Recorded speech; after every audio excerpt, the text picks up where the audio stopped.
लेकर के विपक्ष हमेशा से निशाना साधता रहा है सत्ता पक्ष पर, तो वो कहीं ना कहीं पूरी तरीके से निराधार साबित हुआ है।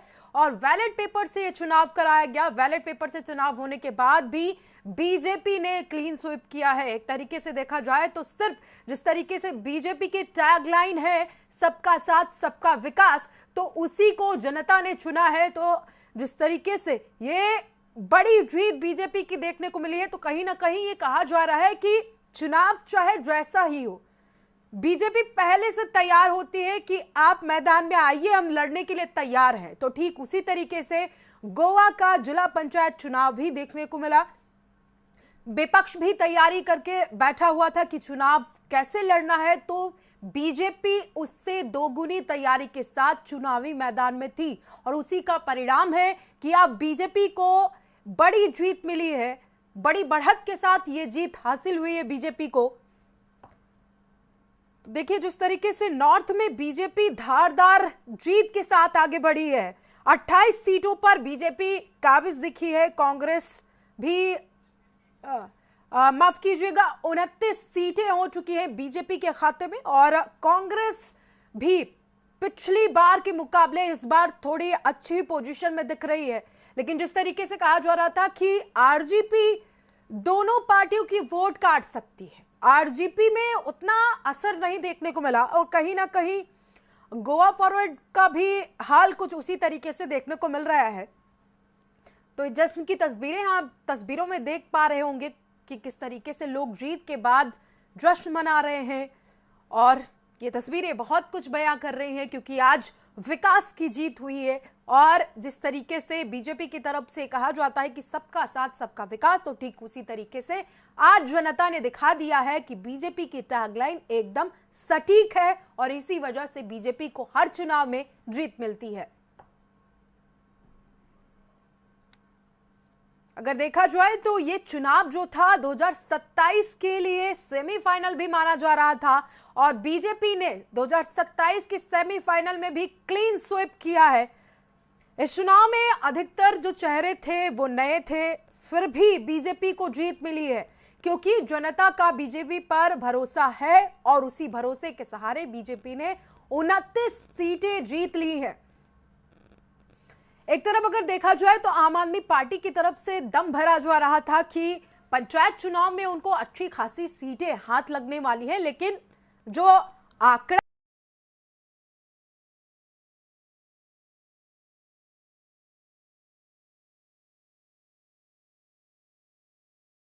नहीं मिला, तरीके से उनकी जो रणनीतियां थी वो निराधार साबित हुई हैं।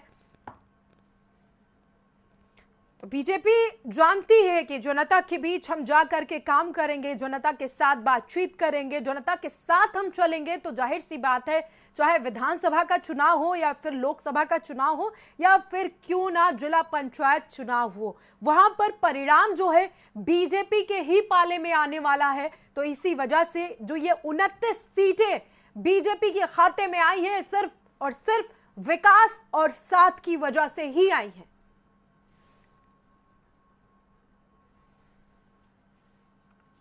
तो जिस तरीके से ये आंकड़े सामने आया है, और कहा जा रहा है कि बीजेपी पर परिवारवाद को लेकर के भी विपक्ष हावी दिख रहा था, तमाम राजनीति की जा रही थी परिवारवाद को लेकर के, श्रीपत नाइक के बेटे को लेकर के राजनीति हो रही थी, लेकिन जिस तरीके से बीजेपी ने क्लीन स्वीप मारा है वो कहीं ना कहीं ये दर्शाता है कि आप हम पर कितने भी आरोप लगा लीजिए, लेकिन जब हम जीत का सहरा अपने सिर पर बांधेंगे तो सारे जवाब आपको मिल जाएंगे। तो आखिरकार बीजेपी ने सारे जवाब विपक्ष को दे दिया है, और जिस तरीके से हर बार ये आरोप लगाए जाते थे, अभी जैसे दुबे जी ने किसी चैनल पे बड़े स्पष्ट शब्दों में कहा कि अगर मोदी को हराना है तो मोदी से बेहतर काम करना पड़ेगा। सुबह 4 बजे उठिए, रात के 12 बजे तक काम करिए। अगर आप ये कर पाएंगे तो मोदी को हरा पाएंगे, नहीं तो नहीं हरा पाएंगे। कोई राजनीतिक विरासत आपके पास हो, कैसा भी कुछ भी आपके सामने समावेश हो, पर जब तक आप काम नहीं करेंगे, आपका काम नहीं दिखाई देगा, तब तक आपकी जीत अब लगभग असंभव है हिंदुस्तान के अंदर। बाकी तपस्या करिए, भगवान से वरदान मांगिए, वरदान में अगर कभी जीत मिल जाए तो मिल जाए, क्योंकि जनता तो आज की डेट में बहुत ही ज्यादा जागरूक है सोशल मीडिया की तरह से, और इतनी इजीली अब डाटा अवेलेबल है लोगों के पास, एक गूगल करने से डाटा निकल आते हैं, तो लोग देख रहे हैं, समझ रहे हैं, सारी जनता समझदार हो चुकी है। तो अब किसी को भी बेवकूफ बनाना आसान नहीं है, और इसी का परिणाम है ना आपके सामने है, महाराष्ट्र में, फिर अब गोवा में इतनी बड़ी जीत। तो ये अपने आप में ही आपको बता रहा है कि आने वाले समय में और क्या क्या होने वाला है। देखिए चलिए अभी ठीक जहां जहां ठीक है। चुनाव होंगे वहां वहां अपने आप ही परिणाम दिखेगा। ममता बनर्जी का वेस्ट बंगाल में जो बिल्कुल। जनाधार है वो कहीं ना कहीं किसी काम की वजह से ही होगा, चाहे जितना मर्जी उसको हम लोग छोटा करने की कोशिश करें, पर कुछ तो ममता बनर्जी ऐसा करती होगी कि उसको वहां इतनी प्रचंड जीत मिलती है। कहीं अब उनकी उनकी गलतियों का पुलिंदा इतना बड़ा हो जाए कि उसको दिखा के बीजेपी कामयाबी से अपनी जगह बनाने में कामयाब हो जाए, तो एक अलग मुद्दा है। लेकिन पिछले 3 टर्म से अगर वो भी वहां है तो कुछ ना कुछ तो करती ही होगी। और अगर ईवीएम में ही दोष होता तो शायद ममता बनर्जी पिछले 3 टर्म से वहां सीएम नहीं होती। तो ये सारी बातें जो है, बिल्कुल विपक्ष को सही कह रहे हैं। एकजुट होकर ये सोचने की जरूरत है कि हम ऐसा क्या करें। अगर मैं वहां होता तो मेरा सिर्फ एक सूत्रीय कार्यक्रम होता कि जनता को कैसे विश्वास में लेना है। उसका एक ही तरीका है कि हमें आगे का ब्लूप्रिंट दिखाना होगा कि बिल्कुल। हम भविष्य में आपके लिए क्या क्या कर सकते हैं। जब तक आप जनता को ये नहीं यकीन दिलाएंगे तब तक जनता आप पर क्यों ट्रस्ट करेगी। कोई बेवकूफ थोड़ी ना बैठी है जनता यहाँ पे। जो काम कर रहा है उसको हटा के सिर्फ आपको इसलिए ले आए कि आप नेहरू गांधी फैमिली से हैं, या आप लालू के बेटे हैं, या आप मुलायम के बेटे हैं, ये नहीं होने वाला है। तो आपको काम करना पड़ेगा, लेकिन और संजय जी काम देखिए, तब कर इसमें पाएंगे जब। इसमें भी देखिए ना, कांग्रेस के प्रदर्शन में सुधार हुआ है, बीजेपी को 4 सीटों का नुकसान भी तो हुआ। बिल्कुल ठीक है, आपकी बात बिल्कुल ठीक है। देखिए कहीं कहीं क्या होता है, ये जो इक्वेशंस होते हैं, हम्म। ये कहीं कहीं क्षेत्रीय इक्वेशन होते हैं। जो उस पर्टिकुलर जगह पे कौन सा कैंडिडेट खड़ा है इस पे बहुत कुछ निर्भर करता है। वो कैंडिडेट शायद किसी भी पार्टी से खड़ा होता तो वो जीत जाता। ऐसे भी कई जगह होती है जहां पे कोई कैंडिडेट अपने दम पे, अपने लेवल पे, उसने क्षेत्र में इतना काम किया होता है, क्षेत्र में उसकी इतनी लोकप्रियता होती है कि बिल्कुल। आदमी उससे जुड़ा हुआ होता है, फिर वो किसी भी पार्टी से हो, तो वो उसके जीतने के चांसेस होते हैं। तो ये कांग्रेस की जीत या बीजेपी की हार या कोई दिक्कत बीजेपी की हो गई या कांग्रेस ने कुछ अच्छा कर दिया इसकी वजह से नहीं है। 2 4 5 10 सीटों में भी अगर ये डिफरेंस है तो इसका सीधा सीधा कारण इसी की वजह से होता है। ये सिर्फ कांग्रेस नहीं है, ना सिर्फ बीजेपी है, ठीक है, आपके पार्टिकुलर पास कैंडिडेट वापस पर भी बहुत लौटेंगे, कुछ निर्भर आपके करता पास है। वापस लौटेंगे संजय जी। राकेश जी जी। देखिए, बीजेपी की जीत तो हुई है, लेकिन कांग्रेस ने भी प्रदर्शन अपना अच्छा किया, उसकी वजह से पिछली बार जिला पंचायत में उसको 4 सीटें मिली थी, लेकिन इस बार उसको 10 सीटें लगभग हासिल हुई है। यानी कि अच्छा प्रदर्शन हुआ, सुधार हुआ, तो सीटों में भी बढ़ोतरी देखी गई, और बीजेपी को नुकसान भी झेलना पड़ा है सीटों का। तो कहीं ना कहीं कांग्रेस एक बार फिर से अपनी जमीन तलाश रही है, और कहा जा रहा है कि बीजेपी की जो ये जीत है वो विपक्षियों की जो जमीन है वो खिसकाने का भी काम कर रही है। आप कैसे देख रहे हैं बीजेपी की जीत को? नमस्कार। देखिए, ये लोकल बॉडी का चुनाव है। हम्म। इसको भारतीय जनता पार्टी का कहिए, चूंकि वो संभल में चुनाव हुआ है, वो भारतीय जनता पार्टी की जीत होगी। और उससे एक चीज पता चलता है कि जो जमीनी कार्यकर्ता है वो कितना मजबूत है। लेकिन इसके दूसरे आयाम है। अभी महाराष्ट्र में हो या गोवा में हो, दोनों जगह भारतीय जनता पार्टी की सरकार है। और जो लोग मतदाता के रूप में गए होंगे उनको लग रहा होगा कि भाई अगर मान लो मैंने कांग्रेस को, सपा को, बसपा को या किसी और को मतदान दे भी रहा हूं तो वो काम में बहुत ज्यादा फायदेमंद नहीं होगा। भाजपा की सरकार है तो अपने कोई योजनाओं के तहत कोई लाभ दे सकता है। एक या एंगल रहता है, सबसे बड़ा लोकल बॉडी में एंगल रहता है कैंडिडेट, क्योंकि कैंडिडेट सीधे आपके संपर्क में होता है। सांसद तो आप कहीं और का होता है, कहीं चुनाव लड़ता है, लेकिन लोकल बॉडी में गांव का प्रधान, म्युनिसिपल कॉर्पोरेशन का लोग आप सामने के ही होते हैं। वो आपके घर के बगल का भी हो सकता है, घर के सामने का भी हो सकता है। तो उसकी बिहेवियर भी बड़ी काउंट होती है और उसका बिहेवियर भी एक रोल प्ले करता है।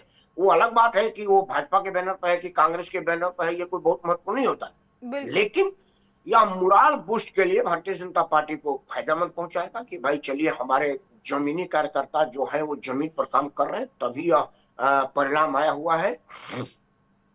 और लोगों को विचार करने के लिए प्रेरित करेगा कि जमीन पर भी जो हमारे कार्यकर्ता है तो क्या हमने उनके चुनाव में किसी तरह की कमी की, हमने कैंडिडेट ठीक से नहीं चुना। क्योंकि यहाँ कोई बहुत मुद्दा नहीं होता, भाई नाली साफ करा देंगे, तो कोई राष्ट्रीय मुद्दा उद्दा कुछ होता नहीं है कि उस पर बहुत ज्यादा चर्चा हो। या सिर्फ यह बताने के लिए काफी है जो कैंडिडेट जिस पार्टी के हारे हैं कि आपने अगर इसने लोकल लेवल पर भी बढ़िया चुनाव कैंडिडेट का नहीं कर सकते हैं, तो आप राज्य स्तर पर या राष्ट्रीय स्तर पर क्या करेंगे, यह उनके विचार करने के योग्य है।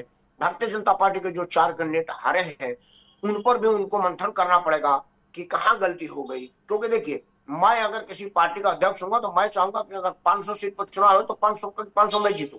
प्रयास सभी का यही होता है। एक भी सीट अगर आ रहा है तो उसकी समीक्षा होती है।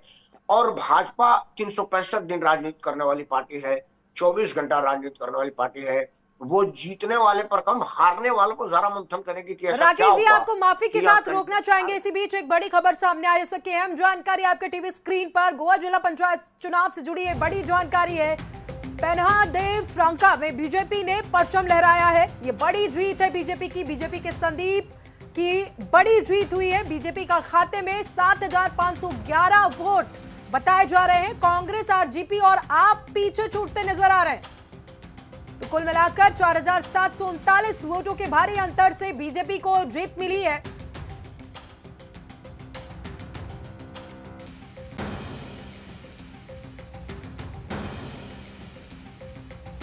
तो देखिए, धारगल में भी दूसरे राउंड की गिनती पूरी हो गई है। ये बड़ी खबर है इस वक्त की। बीजेपी को भारी जीत मिली है। प्रत्याशी के श्री कृष्ण रविंद्र हरमलकर की जीत हुई है। बीजेपी को 3,225 वोट मिले हैं।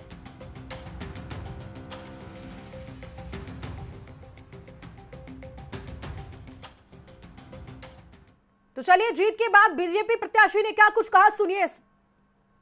मैं मेरे जीत में पूरा जो बीजेपी के कार्यकर्ता हैं उसका धन्यवाद करना चाहता हूं। और जो पूरा हमारा एमएलए जैसे प्रवीण भाई, जैसे हमारे मादरे का एमएलए जीत आरुलकर भाई और माजी आमदार दयानंद सप्टे भाई, उनका बहुत हमको साथ मिला है। पूरा बीजेपी के कार्यकर्ताओं को, पांचों पंचायत के पूरे कार्यकर्ताओं को हम उसका श्रेय देना चाहता है। विकास के बारे में हमारी प्रायोरिटी रहेगी और रोजगार के बारे में हमारी प्रायोरिटी रहेगी। तो वापस से रुक कर लेते हैं मेहमानों का। राकेश जी, देखिए, जिस तरीके से बीजेपी को हमने जब भी देखा है चुनावी मोड में, तो एक चीज स्पष्ट रही है कि वो जब भी जनता के बीच जाती है पूरे कॉन्फिडेंस के साथ जाती है, लेकिन विपक्ष में वो कॉन्फिडेंस नहीं दिखाई देता। क्योंकि जब भी वो चुनावी मैदान में होते तो घबराहट के साथ होते हैं कि हम चुनाव जीतेंगे या नहीं जीतेंगे, लेकिन बीजेपी जब जनता के बीच रहती है तो पूरे कॉन्फिडेंस के साथ कि हम चुनाव जीतने वाले हैं। उसका कारण है कि जो बीजेपी के उम्मीदवारों की चयन होती है वो पार्टी पूरी इन्वॉल्व रहती है और पार्टी के निर्णय से होता है। जबकि दूसरे लोगों को देखिए, घबराहट किसको होता है? जो पैराशूट कैंडिडेट है, उन्होंने किसी सेटिंग से, किसी प्रभाव से, किसी दबाव से टिकट पा लिया, तो उनको रहेगा कि यार संगठन मेरा मदद करेगा कि नहीं, लोग मेरे को एक्सेप्ट करेंगे कि नहीं। तो इस वजह से उनके मन में घबराहट होती है। किसी का भी, मैं यहाँ भाजपा में भी अगर कोई पैराशूट कैंडिडेट आ जाएगा तो वो उसको एक घबराहट होगी कि संगठन पहले से है और संगठन में एक आम आदमी था जो वर्षों से लगा हुआ था, हमने उसका हक मार करके खुद टिकट दिया है अपने सेटिंग पर, अपने अप्रोच पर, अपने पहुंच पर, तो वो आदमी मेरा मदद करेगा कहेंगे। घबराहट में वो भी रहता है। आदमी घबराता तब है जब वो धरातल पे नहीं होता है, जब वो जमीनी कार्य करता है, जमीन के लोगों ने उसका साथ दिया है, उन सबके आशीर्वाद से वो कैंडिडेट बनाए, तो उसे बिल्कुल घबराहट नहीं है। हार जीत तो परिणाम एक ही होगा, नहीं हारेगा या जीतेगा। तो जब आप मैदान में उतरेंगे तो एक ही चीज है, या तो हार या जीत। लेकिन चुनाव लड़ता कार्यकर्ता है, लड़ती संगठन है। आदमी, व्यक्ति विशेष तो चुनाव लड़ ही नहीं सकता ना, अकेले आप कितने लोगों को कह जाएंगे। तो जिस आदमी के साथ संगठन होगा उसके मन में कहीं लेस मात्र भी घबराहट नहीं होगी। वो परिणाम जानता है कि मैं हार रहा हूं, तब भी उसे घबराहट नहीं है, क्योंकि संगठन उसके साथ है। आपने देखा होगा कि बहुत बड़े बड़े मठाधीश चुनाव हार गए, इंदिरा जी चुनाव हार गई, मैं बलिया कहूँ हमारे चंद्रशेखर जी चुनाव हार गए, लेकिन वो इसलिए नहीं हारे कि उनका संगठन का साथ नहीं दिया। कभी होता है गिनती में, हमको आकलन करने में गलत हो जाती है। जैसे भाजपा ने अब की बार 400 पार किया था, वो आकलन ही नहीं कर पाए कि जमीन पर 400 पार हम है कि नहीं है, और वो 400 से कम आ गए। तो कई बार आकलन में कमी हो जाती है, लेकिन भाजपा क्या करता, तब भी मन से लगा था, अब भी मन से लगा था, इसलिए उसमें घबराहट नहीं है। और राजनीति में अगर आए हैं तो एक ही चीज होगा, हारेंगे या जीतेंगे। तो इस बात पर क्या घबराना, अगर आप चुनावी मैदान में हैं तो बिल्कुल दोनों सही कह रहे हैं आप, राकेश जी बिल्कुल सही मेंटली कह रहे हैं कि हार होगी या फिर जीत ही होगी, दोनों में से एक होना तो तय है, चाहे विपक्ष हो या फिर सत्ता पक्ष हो। देखिए अब हम संजय जी का रुख कर लेते हैं। संजय जी, जिस तरीके से चुनाव में देखने को मिला कि आम आदमी पार्टी की तरफ से दम भरा जा रहा था कि हम 8 से 9 सीटों पर जाएंगे, लेकिन जो आंकड़े सामने आए वो काफी चौंकाने वाले हैं और कहा जा रहा है कि कांग्रेस और भी बढ़त बना सकती थी। आम आदमी पार्टी जो है कांग्रेस के वोट काटने के लिए ही चुनावी मैदान में रहती है, क्या ये सच है? देखिए, कांग्रेस आम आदमी पार्टी पे इल्जाम लगाती है कि वो उनका वोट काट रहे हैं, आम आदमी पार्टी कांग्रेस पे आरोप लगाती है। तो ये दिल्ली चुनाव से चला आ रहा है। दिल्ली चुनाव के जस्ट पहले तक वो दोनों एक ही गाड़ी पे सवार थे, अब वो अलग अलग गाड़ियों पे सवार हैं। और आम आदमी पार्टी के जब अगर हम बात करते हैं तो आम आदमी पार्टी का एक ही है नाम जो कि सर्वोपरि है, वो अरविंद केजरीवाल जी। अरविंद केजरीवाल का नाम खुद इन दिनों इतना खराब हो रखा है कि वो अपने नाम पे लगे दागों को छुड़ाने की बजाय पंजाब में छुप के बैठे हुए हैं।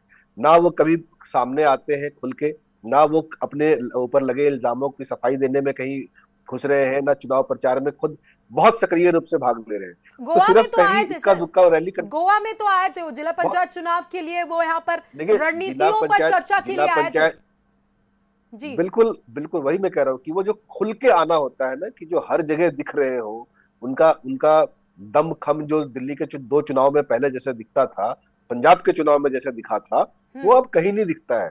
वो मतलब सीधा सीधा दिखता है कि कहीं ना कहीं बैकफुट पे खेल रहे हैं।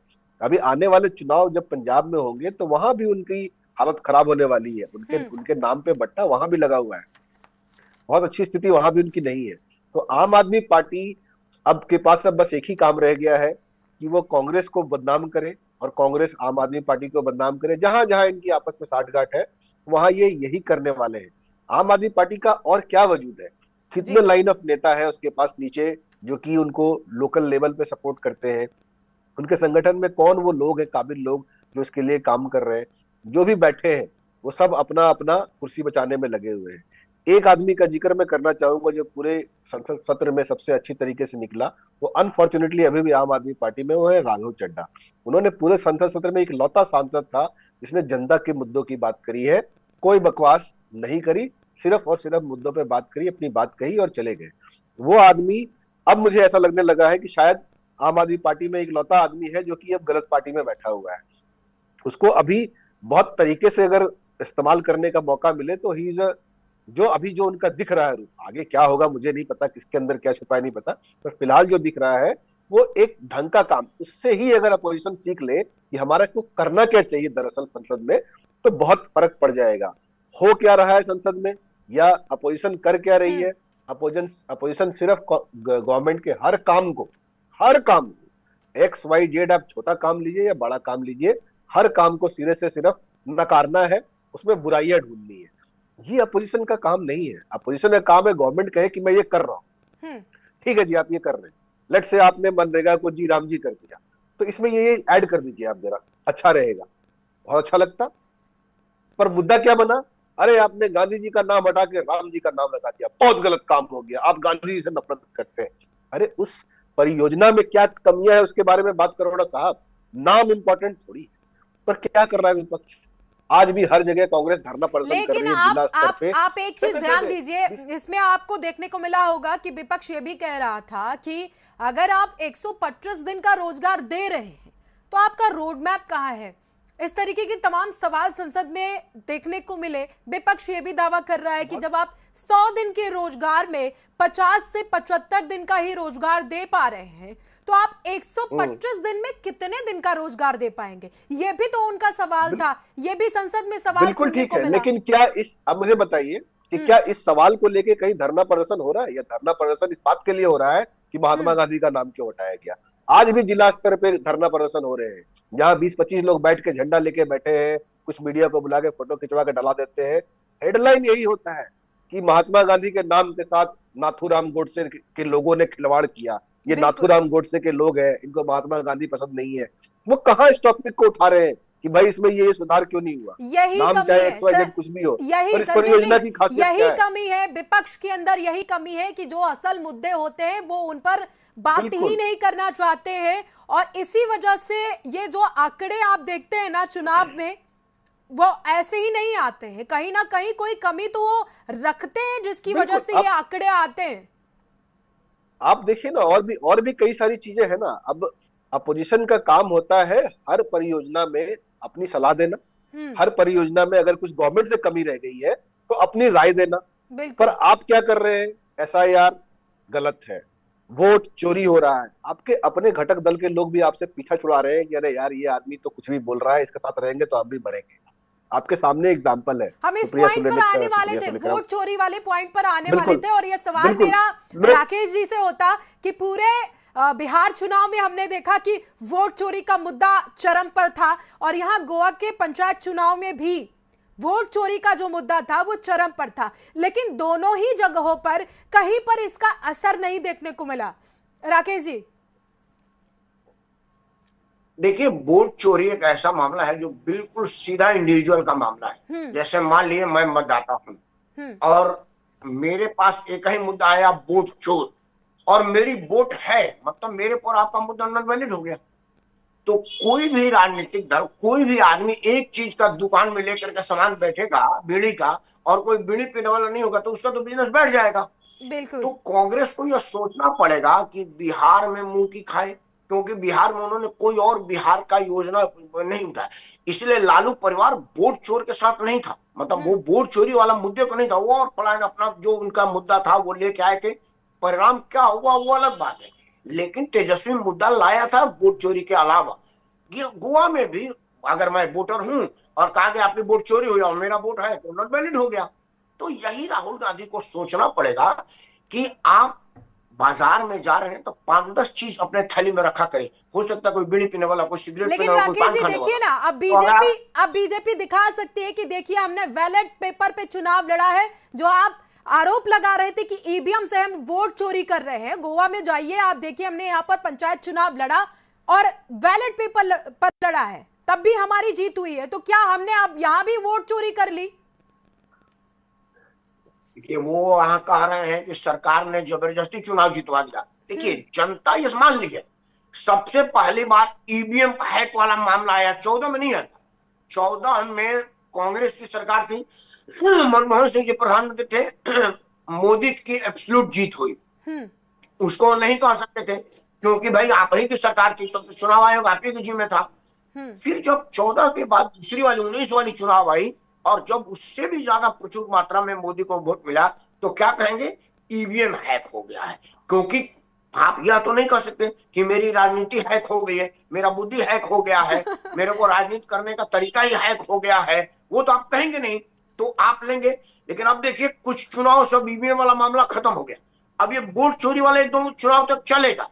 जब यह खत्म हो जाएगा तब आएगा।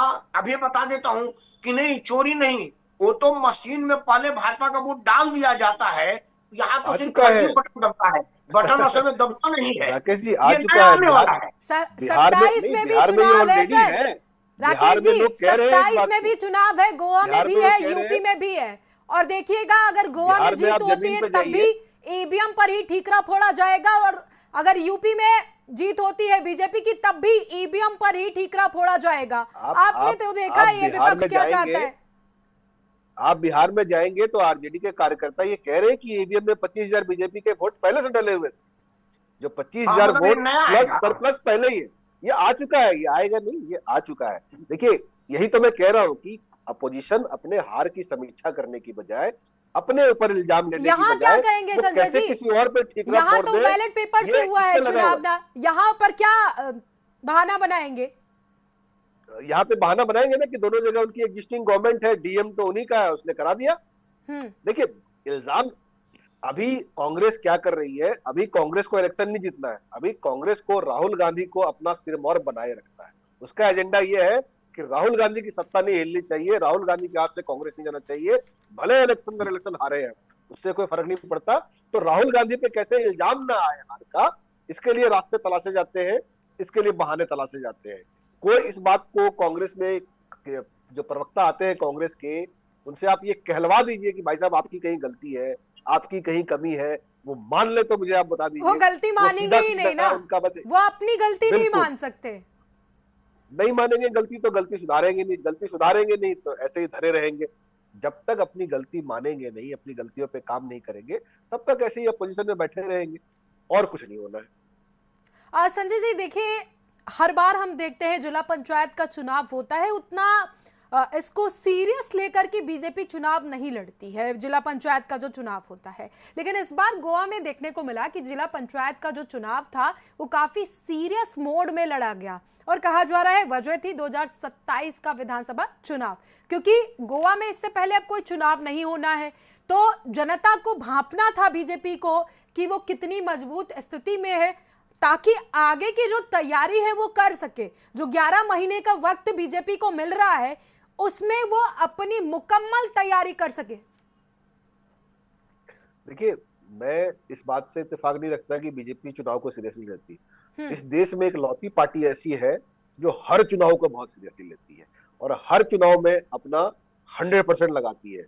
किसी चुनाव में वो ढीले नहीं रहते।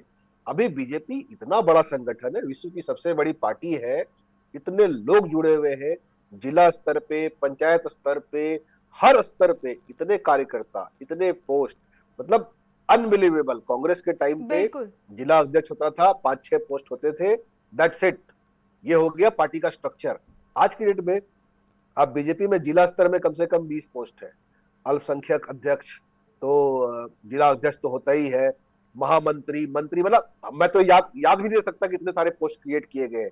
ये क्या साबित करता है कि बीजेपी अपने केडर्स को एकजुट रखने के लिए उसने हायरार्की क्रिएट करी है, एक स्ट्रक्चर तैयार किया है। उस स्ट्रक्चर में हर आदमी को एक पोजीशन मिले जिससे वो सीना चौड़ा करके क्षेत्र में घूमे और कहे कि मैं बीजेपी का ये हूं। ये अपने आप में किस लिए होता है? क्योंकि क्षेत्र में आपका वर्चस्व, जब 50 लोग क्षेत्र में, एक 50,000 की आबादी में 50 लोग बीजेपी की माला पहन के बीजेपी के कार्यकर्ता होने का दम भर रहे हैं, तो उस क्षेत्र में बीजेपी की तूती तो बोलेगी ही ना। कांग्रेस के ढूंढने पे नहीं मिल रहे कहीं। आज की डेट में पंचायत स्तर पे कांग्रेस के आप प्रदर्शन देख लीजिए ना, 20, 25, 30 लोग से ऊपर अगर बैठे मिल जाए तो मुझे बता दीजिए। तो ये तो स्थिति हो रखी है। चलिए ठीक है संजय जी, आपके पास वापस लाने की जरूरत है, लौटेंगे आपके पास वापस। राकेश जी देखिए, आप काफी लंबे वक्त से जर्नलिज्म की इस दुनिया में काम कर रहे हैं और मेरे हिसाब से आपसे बेहतर और कोई नहीं समझ सकता कि जिस तरीके से बीजेपी ने इस चुनाव को जीता है उसका श्रेय किसे जाना चाहिए आपके हिसाब से? जनता को। मैं नहीं कहूंगा कि मोदी को जाना चाहिए, भाई मोदी का नाम है और जनता का काम है, और यह भारतीय जनता पार्टी की कैडर की जीत है, क्योंकि मोदी अकेले दिल्ली से क्या करेंगे। मोदी का नाम है, वो मोटिवेट कर सकते हैं और उनके नाम का मनोबल बढ़ रहा है जनता के ऊपर। ये जमीनी जो पन्ना प्रमुख है उसका काम है, ये जो गांव का अपना मतदाता है उसका काम है, उसने अपने वोटरों से निवेदन किया, फोर्स किया, जो भी किया, लेकर के बूथ तक गया है कि जाइए अब की बार ईवीएम वाला मामला नहीं है, अब की बार ये मोहर मारने वाला मामला है, और बताइए कि वोट भाजपा को पड़ेगी, चाहे वो ईवीएम से हो या मोहर हो या हाथ उठा करके मतदान हो कि हम इनके पक्ष में हाथ उठा रहे हैं। तो चलिए, तो कोई भी, मैं संगठन का सम्मान करने वाला आदमी हूं, मैं जीत का श्रेय जनता को देता हूं। और प्रधानमंत्री से भी आप पूछेंगे ना, बिहार जीता तो उन्होंने नहीं कहा कि मेरे वजह से जीता, उन्होंने बोले बिहार के प्रबुद्ध मतदाताओं की जीत है, मतदाताओं ने मेहनत किया है, हमारे कार्यकर्ताओं ने मेहनत किया है। और मेरा अपना मानना है कि संगठन हतोत्साहित होता है तो हारता है। वो इसलिए हतोत्साहित होता है कि सरकार जो संगठन के लोग हैं वो कुछ राह लेते हैं और जो कार्यकर्ता वो कुछ राह लेता है। जैसे आपको दो बातें बता दूं, गांव में अब मैं हूं तो मुझे मालूम है कि मेरा वोट नहीं कटा है। अब वहां का जो लोकल कार्यकर्ता है वो कैसे राहुल गांधी साथ जुड़ेगा? वो वोट चोर गति छोड़ लेके आ रहे हैं, कहेगा यार वो गांव में है, उसके गांव में कहेंगे मेरा तो वोट नहीं कटा, इनका भी नहीं कटा, पूरे गांव में पूछ किससे नहीं कटा, तो कैसे वोट चोर गति छोड़? तो वो तो आपके मुद्दे से रिलेट ही नहीं किया। तो वो हुआ ना कि आप हवा में है, जमीन पर नहीं है, इसीलिए आपकी हार हो रही है। आप इंतजार कर रहे हैं कि मोदी से कोई गलती है और मैं बाय डिफॉल्ट आ जाऊं। आप प्रयास नहीं कर रहे हैं कि मोदी गलती करे और मैं आ जाऊं, दोनों बड़ा अंतर है। डिफेंसिव बॉलिंग और अटैक्टिव बॉलिंग का ये मतलब है। एक आदमी कहता है कि बॉल फेंकते रहो, कोई गलती करेगा कैच आउट, बॉल विकेट आएगा। और कोई आक्रामक फील्ड लगाता है, भाई एक चौका छक्का चला जाए, बट आक्रामक फील्ड लगाओ कि हार आउट हो, वो अब विपक्ष बिल्कुल नहीं कर रहा है। और यह एक चिंताजनक बात है विपक्ष के लिए नहीं, लोकतंत्र के लिए, भारतीय लोकतंत्र के लिए है। क्योंकि अगर आप मजबूत विपक्ष नहीं है तो सरकार मजबूत नहीं होगी। मेरा अपना यह मानना है। संजय जी, आप किस तरीके से जीत को देख रहे हैं? और मैं इसमें मैं एक चीज और जोड़ता हूँ कि मजबूत विपक्ष ही आगे चल के सरकार में आने वाली है, आज नहीं, कल नहीं, परसों। तो अगर वो विपक्ष में मजबूत नहीं है तो सरकार में कितनी मजबूत होगी, ये अपने आप में एक चिंता का विषय है कि जो इंसान, जो लोग, जो पार्टी इतनी नॉन सीरियस अपोजिशन में बैठी है, जब वो सरकार में आएगी तो कितनी सीरियस होगी। वो हिंदुस्तान का कितना बड़ा दुर्भाग्य होगा जब यही लोग सरकार चला रहे होंगे। तो ये अपने आप में बहुत चिंता का विषय है। हमें इस बारे में बहुत चिंता होनी चाहिए पूरे भारतवासियों को, और सोचना चाहिए कि एक ढंग का अपोजिशन लीडर खड़ा कर पाए हम। इन लोगों के जो अभी एग्जिस्टिंग लोग जो अपोजिशन के नाम पे बैठे हैं, इनसे कैसे पीछा छूटे, ये कैसे हटे, और कोई ढंग का नेता, कोई ढंग का नेतृत्व, कोई ढंग की पार्टी खड़ी हो जो वाकई में देश हित में बात करना चाहती हो, जो वाकई में देश हित में काम करना चाहती हो। ये बहुत जरूरी है। आज की डेट में हमारा हिंदुस्तान, मोदी जी और बीजेपी अच्छा काम कर रहे हैं, अच्छी बात है, बहुत अच्छी बात है, पर सेकेंड लाइन भी रेडी होना बहुत जरूरी है। उतना ही इंपॉर्टेंट है जितना कि ये इंपॉर्टेंट है। संजय जी, ये मान लिया जाए कि पंचायत के नतीजे ने ये जता दिया है कि जिसने जनता के बीच जो आकर काम किया, जिसने जनता को समझा है, उसे जनता ने अपना आशीर्वाद दिया, और जिसने सिर्फ खाना पूर्ति की उसे जनता ने बाहर का रास्ता दिखा दिया। बिल्कुल यही हुआ। मैं क्या कह रहा हूँ, बीजेपी का जो स्ट्रक्चरल जो सिस्टम बना हुआ है, जो हायरार्की बनाई गई है, जो एक स्ट्रक्चर बना के पूरे देश में पेनिट्रेट किया गया है, वो किसी भी स्तर का चुनाव होगा, वो किसी भी स्तर का चुनाव होगा, उस चुनाव में उसको मोरलेस आप कभी नहीं देखेंगे कि ये हालत हो गई कि बिल्कुल उठा के फेंक दिया गया है। बीजेपी का वहां कोई आधार ही नहीं है। बीजेपी एकदम से हीरो से एकदम से और जमीन पे आ गई, जीरो हो गई, ऐसा आपको कहीं देखने को मिलेगा नहीं, क्योंकि स्ट्रक्चर इतना मजबूत है ना। अगर इनसे टक्कर लेना है तो अपोजिशन को भी इतना ही मजबूत स्ट्रक्चर बनाने पे काम करना पड़ेगा। इलेक्शन बहुत बाद में जीतने के बारे में सोचना चाहिए उन्हें, पहले अपने स्ट्रक्चर पे काम करने की जरूरत है। ठीक है राकेश जी, जिस तरीके से बीजेपी की ये जीत हुई है, तो ये मान लिया जाए कि जो पंचायत चुनाव हुआ वो असल मुद्दों पर हुआ, और कहीं ना कहीं जो ग्रामीण क्षेत्रों की जनता है वो सिर्फ बीजेपी को पसंद करती है, क्योंकि जो विपक्ष है वो दावे तो पेश करता है, लेकिन धरातल पर वो दावे कितने पुख्ता होते हैं वो दिखता नहीं है, कभी भी किसी भी चुनाव में नहीं दिखता है। देखिए, जो विपक्ष में है उसका ना तो राज्य में सरकार है, ना केंद्र में सरकार है, ना म्युनिसिपल कॉर्पोरेशन में सरकार है, तो वो क्या दिखाएगा काम अपना? वो उसके पास तो कोई काम नहीं है ना बताने के लिए जनता को, तो उनको ज्यादा मेहनत करना पड़ेगा। या देखिए, सरकार में जो है वो थोड़ा कम भी मेहनत कर लेगा तो उसने काम किया कि देखो मोदी ने ऑपरेशन सिंदूर किया था, देवेंद्र फडणवीस ने ये फलाना काम किया था, हम ये योजना आपको दे रहे हैं, ये हमने मुफ्त राशन दिया है, इंश्योरेंस दिया है, फलाना दिया है, इसमें और बढ़ोतरी करेंगे, हमने मनरेगा के जगह अब एक जयराम जी लाए हुए हैं, उसमें हम 100 दिन की जगह 125 दिन दे रहे हैं, हम इसको और आगे बढ़ाएंगे। तो जनता उसको समझ हाँ भाई दिया है। लेकिन जो विपक्ष में है उसके पास तो कुछ है नहीं बताने के लिए, तो जब उसके पास बताने के लिए तो उसको ज्यादा कन्विंस करना पड़ेगा, और यह और ज्यादा मुश्किल काम है। लेकिन देखा यह जा रहा है कि जो विपक्ष में लोग हैं वो उसको बहुत बढ़िया से कर नहीं पा रहे हैं, और चूंकि सक्रियता उनकी कम हो रही है। क्यों? क्योंकि केंद्र का उनका बैठा हुआ नेता भी अनाप शराब बोलता है, कोई ऐसा मुद्दा ढूंढ करके नीचे नहीं देता है ताकि कार्यकर्ता लड़े। जनरल आपको गोला बारूद प्रोवाइड करेगा, फायरिंग तो आपको वहां जाकर के निशाने पर करनी है, तो केंद्र से उनको उनके जो केंद्रीय नेतृत्व है उनसे गोला बारूद और सलाह नहीं मिल रहा है, मतलब इलेक्शन मटेरियल नहीं मिल रहा है, तो क्या करें? यही एक वजह है जिसकी वजह से भारतीय जनता पार्टी की विजय हो रही है और विपक्ष की हार हो रही है। क्योंकि ले दे करके कभी ईवीएम का नाम आ रहा है, तो कभी राम मंदिर का नाम आ रहा है, तो कभी मतलब ऐसा कोई मुद्दा नहीं आ रहा है जिसे जनता रिलेट करे। यह मुद्दा आ रहा है तत्कालिक गर्माहट उत्पन्न करने के लिए, और कुछ नहीं हो रहा है। रजत जी राकेश देखिए जी, ना, मैं एक और इसमें सवाल मेरा एक आपसे चीज है। और जोड़ देता हूँ। एक और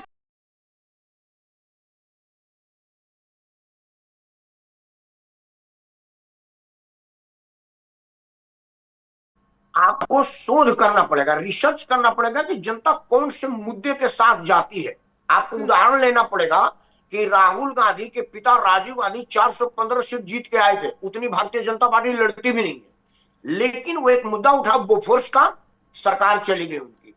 आपको यह सोचना पड़ेगा कि नरेंद्र मोदी के जमाने में मैंने राफेल राफेल का मुद्दा उठाया था, मेरी जो साख है वो इतनी खत्म हो गई है जमीन पर कि एक बोफोर्स का इल्जाम लगा, आपके पिताजी की सरकार चली गई। आप एक बोफोर्स का माफी के साथ फिर आपको रोकना सब्स्टिट्यूट में चाहेंगे, इसी बीच राफेल लगाना एक चाहे।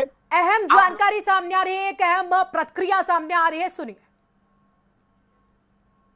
20-22 दिन पहले जब हमने कंपेनिंग चालू की थी तो इतना आसान नहीं था अपनी खुद की पहचान बनाना। ऑल्दो लोग बहुत जानते थे, नाम से जानते थे, बट एज अ कैंडिडेट पहचान बनाना इतना आसान नहीं था, जिसमें मुझे रितेश सर ने बहुत हेल्प की।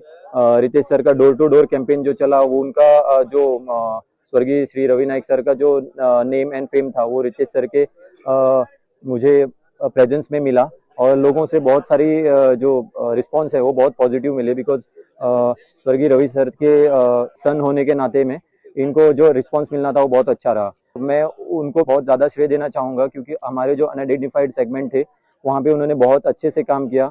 जो भी हमारे बूथ लेवल हमको वीक दिखाई दे रहे थे, वहाँ पे उन्होंने बहुत अच्छे से काम किया। इसकी वजह से जो लग रहा था कि 2 महीने का काम है वो 20 दिन में कंप्लीट हो गया।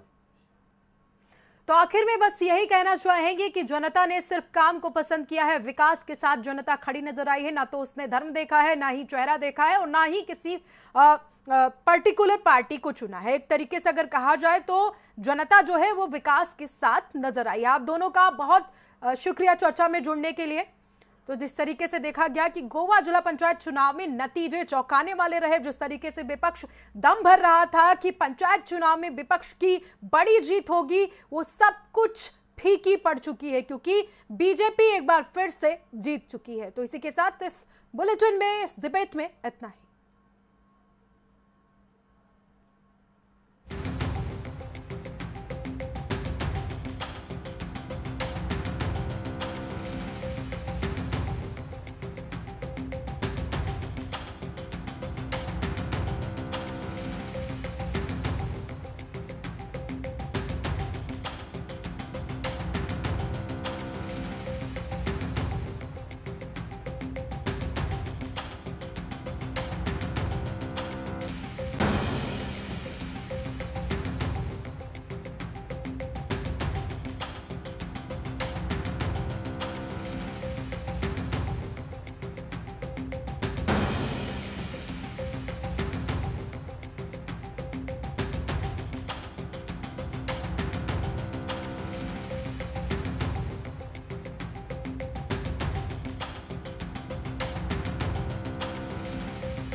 आपने चिंबल कॉन्स्टिट्यूंसी में जीत हासिल कर ली है, तो क्या फैक्टर रहा जहां पे आपको ये जीत हासिल करने के लिए बेनिफिट? देखो, ये जीत लोगों का है। हाँ, ये मेरा नहीं, लोगों का जीत है। क्या होता है ना, कभी भी ऐसा कैंडिडेट एमएलए और जिला सरपंच एक हुआ ना, जीत के एक रहेगा ना, तो गांव में डेवलपमेंट ज़्यादा होता है, लोगों का काम होता है, लोगों का छोटा छोटा काम रहता है, गरीबी लोगों का काम रहता है। तो गरीब लोगों का काम क्या होता है, जिला की तरफ से कर सकता है, पंचायत की तरफ से कर सकता है, मेरे तरफ से कर सकता है, तो ऐसा बहुत काम कर सकता है। तो इसके लिए कभी भी ना ऐसा एक साथ एमएलए का कभी कैंडिडेट आया ना, तो लोगों के लिए अच्छा है। तो मैं लोगों को ये करता है, अप्रिशिएट करता है कि वो लोगों ने ऐसा चुन के लाया और बहुत ज़्यादा वोटों से चुन के लाए। हमारा मिर्सी चिंबल कैंडिडेट, हमारा गौरी कामत ज़्यादा वोटों से ऑलमोस्ट 2800 लीड आया है। हाँ, तो और मैं भी बहुत खुश है क्योंकि इंदिरा नगर में भी ऐसा अच्छा वोटिंग पड़ा है, सब जगह पे अच्छा वोटिंग पड़ा है। हम भी और ज़्यादा घूमता था तो और ज़्यादा भी वोट आता था। तो मैं क्या हुआ, मैं सांता क्रूज में वो थोड़ा नया था, सांता क्रूज में कैंडिडेट हमारा नया था, ये सांता क्रूज का लोग उसको नहीं जानता था उतना, तो उसको लेके घूमना मांगता था।